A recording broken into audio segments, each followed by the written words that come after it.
आप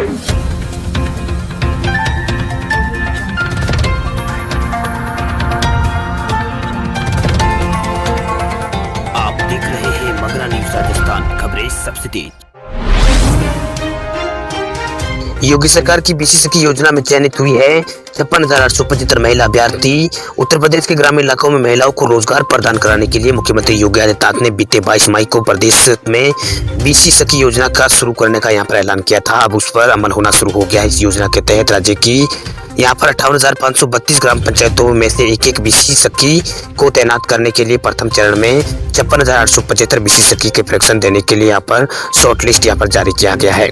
वही ऑनलाइन मिले 2,16,000 आवेदनों में से 56,875 महिलाओं को प्रथम श्रेणी में यहाँ पर शॉर्ट लिस्ट किया गया है। अब इनको यहाँ पर प्रशिक्षण देने का निर्देश राज्य के सभी जिलाधिकारियों को शासन स्तर पर दिया गया है। वहीं प्रदेश शासन का प्रयास है कि नए साल में इस योजना के तहत बीसी सखी बैंकों से जुड़कर पैसे को लेन देन गांव-गांव और घर-घर जाकर वो करवाने लगे। ये लेन देन यहाँ पर डिजिटल रूप में होगा। वही राज्य के ग्रामीण क्षेत्रों में पहली बार मुख्यमंत्री योगी आदित्यनाथ के प्रयास से यहाँ पर महिलाओं को इतनी बड़ी संख्या में रोजगार मिला है। वहीं गाँवों में बैंकिंग लेन देन को भी बढ़ावा मिलेगा। अभी हर गांव में बैंक नहीं है, जिसके चलते तमाम सरकारी योजनाओं के तहत मिलने वाली धनराशि प्राप्त करने के लिए ग्रामीणों को कस्बे स्थित बैंकों में जाना पड़ता था। वहीं ग्रामीणों को इस दिक्कत का संज्ञान लेते हुए मुख्यमंत्री योगी आदित्यनाथ ने ग्रामीणों को बैंकिंग सुविधा का लाभ देने के लिए उनके गांव और घर यहाँ पर गांव बैंक की सुविधा उन्हें गांव और घर में देने की यहाँ पर बीसी सखी योजना की यहाँ पर शुरुआत करने का फैसला किया है, जो कि 8 महीने पहले यहाँ पर ये फैसला उन्होंने लिया था। इस योजना के तहत अब प्रथम चरण में 56,875 महिलाओं को चयनित किया गया है। प्रधानमंत्री आवास योजना ग्रामीण में राजसमंद देश के पहले स्थान पर। राजस्थान के राजसमंद जिले को प्रधानमंत्री आवास योजना ग्रामीण में श्रेष्ठ प्रदर्शन करने पर देश में पहला स्थान मिला है। वह राजसमंद जिले में पिछले 3 सालों में 10,289 आवासों के लक्ष्य के मुकाबले 10,069 आवासों का निर्माण कार्य हुआ है। इस योजना के तहत राजसमंद जिले ने 58.7% लक्ष्य को हासिल किया है। यह देश में सबसे अधिक है। वहीं प्रदेश के ग्रामीण विकास और पंचायती राज विभाग के मुख्य सचिव रोहित कुमार सिंह ने बताया है कि केंद्रीय ग्रामीण विकास मंत्रालय द्वारा प्रधानमंत्री आवास योजना ग्रामीण के क्रियान्वयन के जिलावार रैंकिंग जारी की जाती है। योजना के तहत 16 दिसंबर को जिलावार कार्य निष्पादन रिपोर्ट के आधार पर राजसमंद जिला रैंकिंग में पहले स्थान पर मिला है। वहीं प्रदेश स्तर में राजसमंद पिछले 5 सालों से पहले स्थान पर आ रहा है। उन्होंने बताया कि राजसमंद जिले की यह रैंकिंग कारीगरों के 45 दिनों के परीक्षण और प्रशिक्षित कारीगरों द्वारा 62 आवासों के काफी समय से पूरा करने तथा पंचायत समिति द्वारा आवास सॉफ्टवेयर पर ग्राम सभा की ओर से अनुमोदित प्राथमिकता सूची अपलोड कराने और पात्र परिवारों की वैधता सूची और आधार सीडिंग और कार्य स्वीकृति और किस्तों का भुगतान का काम पूरा करने के बिंदुओं से प्राप्त होने के कारण संभव हुआ है। प्रधानमंत्री आवास योजना ग्रामीण योजना के तहत देश के प्रथम 100 जिलों की सूची बनाई गई है, जिनमें राजस्थान के 14 जिला इसमें शामिल 14 जिलों को यहाँ पर शामिल किया गया है।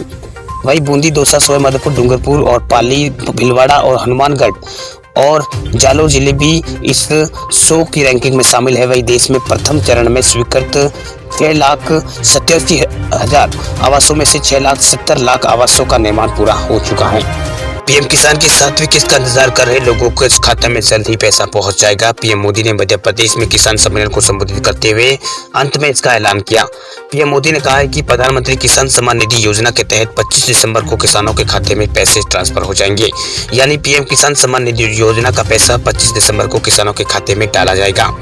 अगर आप भी पीएम किसान पोर्टल पर अपना स्टेटस चेक कर रहे हैं तो इसमें एफपीओ अगर generate and payment confirmation is pending का मैसेज दिखाई दे रहा है तो आप परेशान ना हो, आपकी किस्त जल्द ही आपके बैंक खाते में ट्रांसफर कर दी जाएगी। एफटीओ का फुल फॉर्म है फंड ट्रांसफर ऑर्डर है।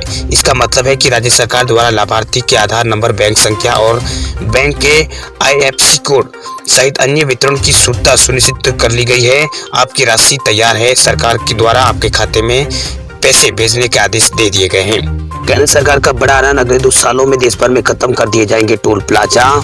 देश में अब जल्द ही नेशनल हाईवे पर बिना रोक टोक के वाहन दौड़ सकेंगे। देश के सभी नेशनल हाईवे से टोल प्लाजा को बंद कर दिया जाएगा। ये जानकारी केंद्रीय मंत्री नितिन गडकरी ने दी है। कार्यक्रम को संबोधित करते हुए केंद्रीय सड़क परिवहन और राजमार्ग मंत्री नितिन गडकरी ने कहा है कि सरकार देश भर में वाहनों को बिना रोक टोक के आवाजाही सुनिश्चित करने के लिए जीपीएस आधारित तकनीकी टोल संग्रह को अंतिम रूप सरकार ने दिया है। उन्होंने कहा है कि इसे आने वाले 2 साल सालों में भारत टोल प्लाजा मुक्त हो जाएगा।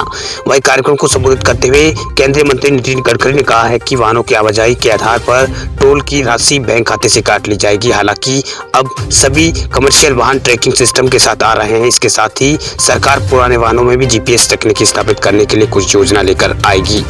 वही केंद्रीय मंत्री नितिन गडकरी ने टोल वसूली के लिए जीपीएस आधारित व्यवस्था की तैयारी की जानकारी भी उन्होंने दी है। इस मामले में रूस के पास विशेषज्ञता है। इस व्यवस्था में दूरी के हिसाब से टोल राशि काट दी जाती है।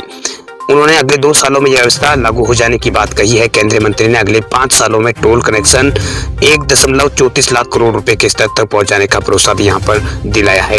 वही केंद्रीय मंत्री ने कहा है कि सरकार देश भर में वाहनों की स्वतंत्र आवाजाही बनाने के लिए यह खास कदम उठा रही है। उन्होंने बताया है कि पिछले 1 साल में केंद्र सरकार ने देश के सभी टोल प्लाजा पर फास्टैग अनिवार्य कर दिया है। गडकरी ने कहा है कि नेशनल हाईवे टोल प्लाजा पर फास्टैग की अनिवार्यता के बाद ईंधन खपत में भी कमी हुई है। इसके अलावा प्रदूषण में भी काफी लगाम लगी है। कार्यक्रम में बोलते हुए नितिन गडकरी ने कहा है कि औद्योगिक विकास के लिए भारत में रोजगार सृजन और गरीबी उन्मूलन के लिए महत्वपूर्ण है। हालांकि वर्तमान में उद्योग भारत में शहरी क्षेत्र में केंद्रित है, क्योंकि इस तरह के उद्योग का विकेंद्रीकरण विकास दर को बढ़ावा देने के लिए आवश्यक है, क्योंकि बढ़ते शहरीकरण से शहरों में गंभीर समस्या पैदा हो रही है, जैसे दिल्ली, मुंबई, चेन्नई, कलकत्ता और अन्य।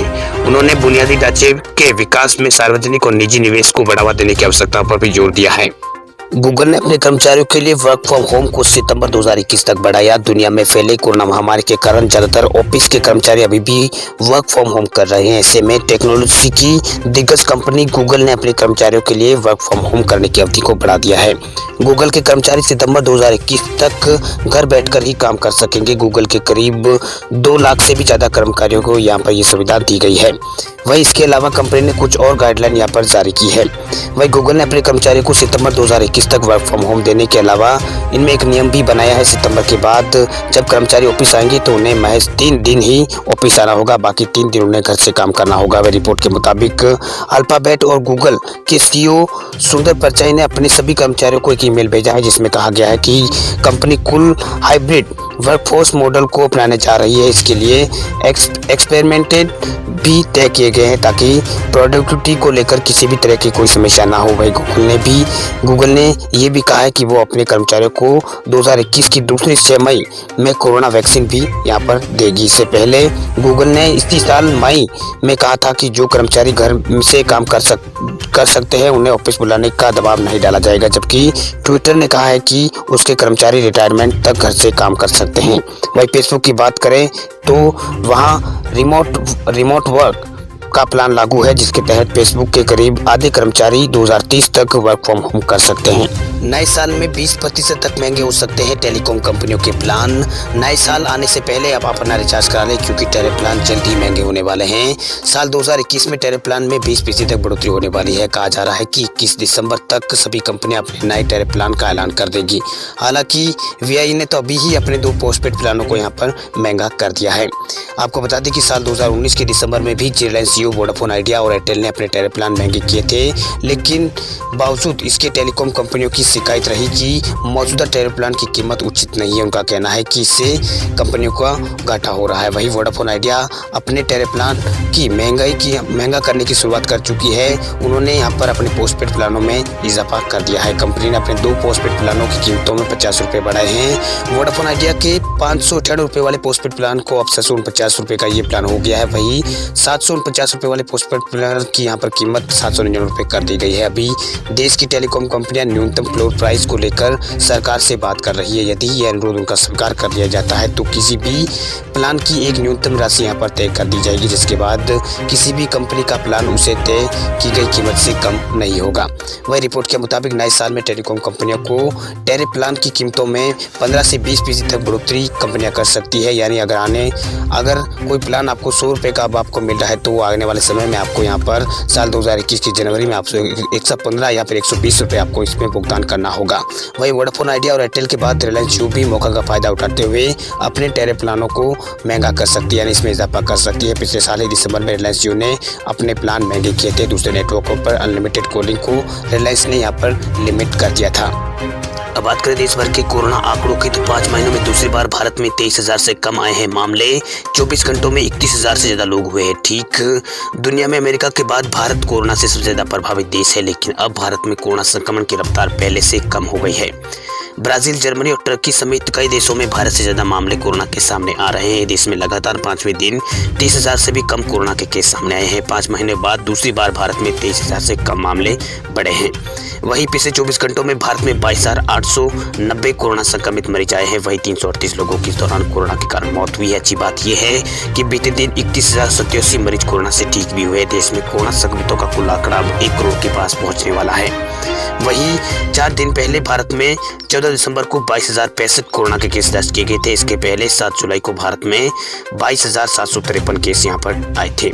वहीं स्वास्थ्य मंत्रालय के ताजा आंकड़ों के अनुसार भारत में कोरोना के कुल मामले बढ़कर 99,79,000 हो गए हैं। इनमें भारत में अब तक 1,44,789 लोग कोरोना के कारण अपनी जान गंवा चुके हैं। वहीं कुल एक्टिव केस घटकर भारत में 3,13,000 हो गए हैं। अब तक भारत में 95,20,000 लोग कोरोना को मात देकर ठीक हो चुके हैं। वहीं भारतीय चिकित्सा अनुसंधान परिषद यानी आईसीएमआर के मुताबिक भारत में 17 दिसंबर तक कोरोना वायरस के कुल 15 करोड़ 89 लाख कोरोना के सैंपल टेस्ट किए गए थे, जिनमें 11 लाख सैंपल की टेस्टिंग कल की गई थी। देश में पॉजिटिविटी रेट 7% है। वहीं 26 राज्यों और केंद्र शासित प्रदेशों में एक्टिव केसों की संख्या 20,000 से कम है। वहीं 9 राज्यों और केंद्र शासित प्रदेशों में एक्टिव केसों की संख्या 20,000 से ज्यादा है। महाराष्ट्र, कर्नाटक, आंध्र प्रदेश, तमिलनाडु और केरल में सबसे ज्यादा रिकवरी हुई है। वहीं कुल रिकवरी का 52% मामले इन्हीं 5 राज्यों से है। रात की बात यह है कि मृत्यु दर, रिकवरी रेट और एक्टिव रेट में लगातार भारत में गिरावट दर्ज की जा रही है। वहीं पिछले 21 दिनों में लगातार कोरोना वायरस के नए मामलों में ज्यादा रिकवरी भारत में हो रही है। देश में कोरोना मृत्यु दर 1.45% है, जबकि रिकवरी रेट भारत में 55% से ज्यादा है। वहीं भारत में फिलहाल एक्टिव केस 4% से भी कम बचे हैं। सबसे ज्यादा एक्टिव केस महाराष्ट्र राज्य में है। एक्टिव केस के मामले में दुनिया में भारत का 9वां स्थान है। वहीं कोरोना संक्रमितों की संख्या के हिसाब से भारत दुनिया का दूसरा सबसे प्रभावित देश है। रिकवरी दुनिया में अमेरिका के बाद भारत में सबसे ज्यादा हुई है। मौतों के मामले में अमेरिका और ब्राजील के बाद भारत का नंबर आता है। खबरों की दुनिया में आइए हमारे साथ कहीं भी और कभी भी जुड़िए। हम मिलेंगे फेसबुक पर, हम दिखेंगे यूट्यूब पर, हमें फॉलो कीजिए ट्विटर पर। देश प्रदेश की ताजा तरीन खबरों के लिए मगरा न्यूज राजस्थान के यूट्यूब चैनल को सब्सक्राइब कीजिए और साथ में घंटी का निशान दबाइए।